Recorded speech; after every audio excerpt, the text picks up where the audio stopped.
वहीं भोपाल से बड़ी खबर, जहां जूनियर डॉक्टरों की हड़ताल जारी है। आज भी प्रभावितों की स्वास्थ्य सुविधाएं, इमरजेंसी रूटीन से अपनी ड्यूटी वापस ले एडमिन ब्लॉक के सामने धरने पर बैठेंगे। ये बड़ी खबर हम आपको बता रहे हैं। अपनी मांगों को लेकर एडमिन ब्लॉक के सामने धरने पर बैठेंगे। तमाम मांगे हैं जो घटना देखने को मिली, उसके बाद से डॉक्टरों में नाराजगी है, कामकाज भी बंद किया गया और जूनियर डॉक्टर्स हड़ताल पर हैं। सीधे तौर पर इससे इफेक्ट पड़ रहा है स्वास्थ्य सुविधाओं पर भी। ये बड़ी खबर हम आपको बता रहे हैं। जूनियर डॉक्टर्स की हड़ताल, जिसका असर पड़ रहा है। अपनी मांगों को लेकर हड़ताल कर रहे हैं डॉक्टर्स। बड़ी खबर आपके सामने, अलग अलग मांगे हैं जिससे लेकर हड़ताल जारी है। एडमिन ब्लॉक के सामने धरने पर बैठे सरकार हमीदिया प्रबंधन के सामने अपनी मांगों को रखा। बड़ी खबर आपके सामने, जूनियर डॉक्टर बाला सरस्वती की खुदकुशी के बाद लगातार डॉक्टर्स अपनी मांगों को लेकर विरोध कर रहे हैं, गुस्सा है और इसी को लेकर जूनियर डॉक्टर्स की यह हड़ताल भी देखने को मिल रही है।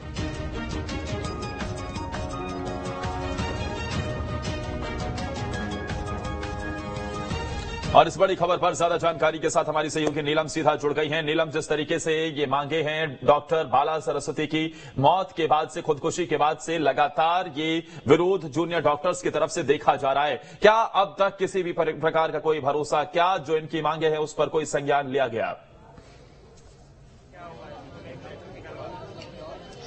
जी बिल्कुल, देखिए जूनियर डॉक्टर बाला सरस्वती की आत्महत्या के बाद जो है जूनियर डॉक्टर्स ने हड़ताल शुरू कर दी है।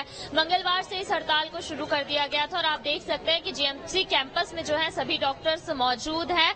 करीब 5 मांगों को लेकर के ये हड़ताल शुरू की गई है, जिसमें सबसे पहली मांग है कि गायनी विभाग के एचओडी जो है अपना रेजिग्नेशन दे। इसके अलावा जिन सीनियर्स का नाम इस पूरे मामले में आ रहा है वो जो है अपना सस्पेंशन दे और जब तक जांच चल रही है तब तक के लिए वो किसी भी जो है इंटरनल या एक्सटर्नल एग्जाम में ना रहे। और इसके अलावा डॉक्टर्स के लिए एक हेल्थी वर्क कल्चर हो, जो बॉन्ड भरवाया जाता है डॉक्टर से उसको निरस्त करें। हम यहाँ पे डॉक्टर से ही सीधे बात करेंगे। डॉक्टर कुलदीप है हमारे साथ। सर, आप लोगों ने कल से हड़ताल शुरू कर दी है। सबसे पहले आपकी पूरी मांगे हैं उसके बारे में हम बताइए कि क्यों इस तरह जूनियर डॉक्टर्स काम छोड़ करके, मरीजों को छोड़ करके हड़ताल कर रहे हैं? देखिए, मूल हमारा उपदेश ये है कि जो डिपार्टमेंटल वर्क कल्चर है, जो टॉक्सिसिटी, जो हरासमेंट है, जो अब्यूज है, वो कम हो, वो बंद हो। कारण ये है कि यदि हमें अनुकूल वातावरण मिलेगा, संसाधन मिलेंगे, तो एक डॉक्टर पेशेंट्स का अच्छे से केयर कर पाएगा, पेशेंट को अच्छे से सर्विस दे पाएगा और साथ ही साथ अच्छा काम करेगा, तभी तो पेशेंट ठीक होकर घर जाएगा।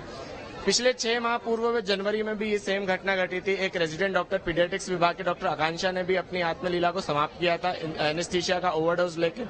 तो ये अभी तक हमको सिर्फ आश्वासन मिले।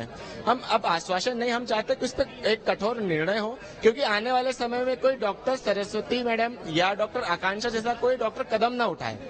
कारण ये है कि हर बार आश्वासन मिले और उसके बाद फिर ये सब कमेटियां बने, परंतु हमारा मांग यही है सरकार से, शासन से, प्रशासन से कि इस जो भी इस घटना में कल्प्रिट हैं, जो भी इसके दोषी हैं, उन पर एक कड़ी कार्रवाई और एग्जाम्पल सेट हो।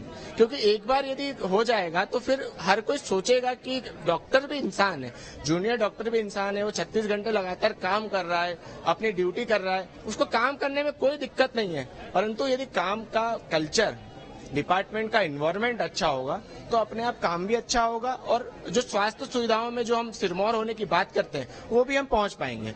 और गांधी मेडिकल कॉलेज देश के प्रतिष्ठित कॉलेजेस में से एक कॉलेज है। पूरे भारत, इवन नॉर्थ ईस्ट से, मणिपुर, मेघालय से लोग पढ़ने आते हैं। बताया कि सबसे बड़ा कॉलेज है। जेडीए के अध्यक्ष भी हमारे साथ हैं।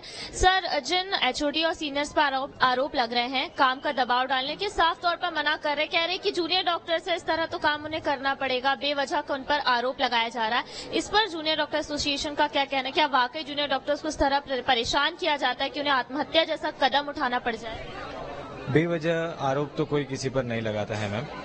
जहाँ तक ये बात है, अगर ये बेबुनियाद बातें होती तो 3 महीने की प्रेग्नेंट हमारी जो सीनियर डॉक्टर थी, डॉक्टर सरस्वती मैम को अपनी जीवन लीला समाप्त नहीं करनी पड़ती, आत्महत्या नहीं करनी पड़ती। इन बातों में कहीं न कहीं सच्चाई तो है ही। टॉक्सिक वर्क कल्चर, काम का प्रेशर, सीधे तरीके से अच्छे से व्यवहार ना करना, काम करने पर अप्रिशिएट नहीं करना, ऐसी बातें बोलना जो आपको मन को दुख पहुंचाएं और इस तरह अगर आपको किसी भी प्रकार की छुट्टी चाहिए, अगर आप बीमार भी हैं तो भी आपको काम करवाना, ऐसी बहुत सारी बातें हैं जिसकी वजह से जो काम का कल्चर है, टॉक्सिक वर्क कल्चर और वर्किंग एनवायरनमेंट है, वो बहुत पूरी तरह खराब हो चुका है। जो सिस्टम है उसमें बहुत बड़ा बदलाव की जरूरत है। अब 60 साल पुरानी, 70 साल पुरानी हमेशा से चली आ रही परंपराएं, उस तरीके से अब काम नहीं हो सकता। अब काम होना चाहिए पॉजिटिव वे में, कंस्ट्रक्टिव वे में, ताकि हम लोग भी सीखें और पेशेंट्स का भी भला हो।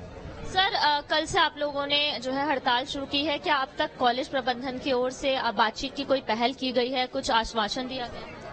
उन्होंने आश्वासन दिया है कि हम कुछ करेंगे, पर अब तक उन्होंने कोई कदम उठाया नहीं है। हम चाहते हैं जब तक वो कोई कड़ा कदम ना उठाएं तब तक हम लोग यहीं पर स्ट्राइक कंटिन्यू करेंगे, क्योंकि आश्वासन उन्होंने आकांक्षा के वक्त भी दिया था और 6 महीने बाद अनफॉर्चुनेटली एक और सुसाइड हमारे डिपार्टमेंट में हो गया है। 7 महीने में ये दूसरा सुसाइड, ये बहुत बड़ी बात है। आंध्र प्रदेश से वो डॉक्टर मैम यहाँ पर हमारे यहाँ MBBS करने, PG करने आई हुई थी। किसी अपने प्रदेश को छोड़कर दूसरे प्रदेश में जाना और इस तरह की घटना होना, प्रदेश की छवि, हमारी भारत की एकजुटता, सभी चीजों पर इसका एक बहुत बड़ा असर पड़ता है, जो कि बहुत ही गलत है। सर, पर एक बड़ा सवाल ये भी उठ रहा है, क्योंकि जूनियर डॉक्टर्स किसी भी मेडिकल कॉलेज की रीढ़ की हड्डी होते हैं। हमीदिया में भी आप लोग का जो काम है वो सबसे ज्यादा अहम होता है। ऐसे में बड़ा सवाल ये है कि अगर आप लोग काम बंद हड़ताल पर हैं तो उन मरीजों का क्या होगा? ये सवाल सबसे बड़ा उठ रहा है यहाँ पर। कोई भी डॉक्टर कभी भी मरीजों का हानि नहीं चाहता है। हम चाहते हैं कि हमारी मांग, हमारी जो बात है वो जल्द से जल्द मान ली जाए। जो हम लोग मांग रहे हैं उसको करने में बहुत वक्त लगने की कोई जरूरत नहीं है। ऐसा कुछ काम नहीं है जिसके लिए बहुत वक्त लिया जाए। वो अपने आप अपनी नैतिक जिम्मेदारी मानकर अपने पोस्ट से इस्तीफा कर दे दें हमारे HOD मैम, और जो भी जिम्मेदार लोग हैं उन्हें अपने पद से हटा दिया जाए और कमेटी बैठा ली जाए। तो हम तुरंत काम पर लौटना चाहते हैं। हम भी पेशेंट्स का कोई भी हानि नहीं चाहते हैं। जितना दुख आप लोगों को होता है उतना ही हमें होता है पेशेंट्स के लिए। उन्हीं के लिए दिन रात जागकर भूखे रहकर हम लोग काम करते हैं। ठीक। और हम लोग भी नहीं चाहते कि कुछ हो। बिल्कुल जाहिर सी बात है, तमाम मांगे जिसे लेकर लगातार ये हड़ताल जारी है। शुक्रिया आपका नीलम, हमारे साथ जुड़ने के लिए, तमाम जानकारी पहुंचाने के लिए। लेकिन छत्तीसगढ़ में भी जूनियर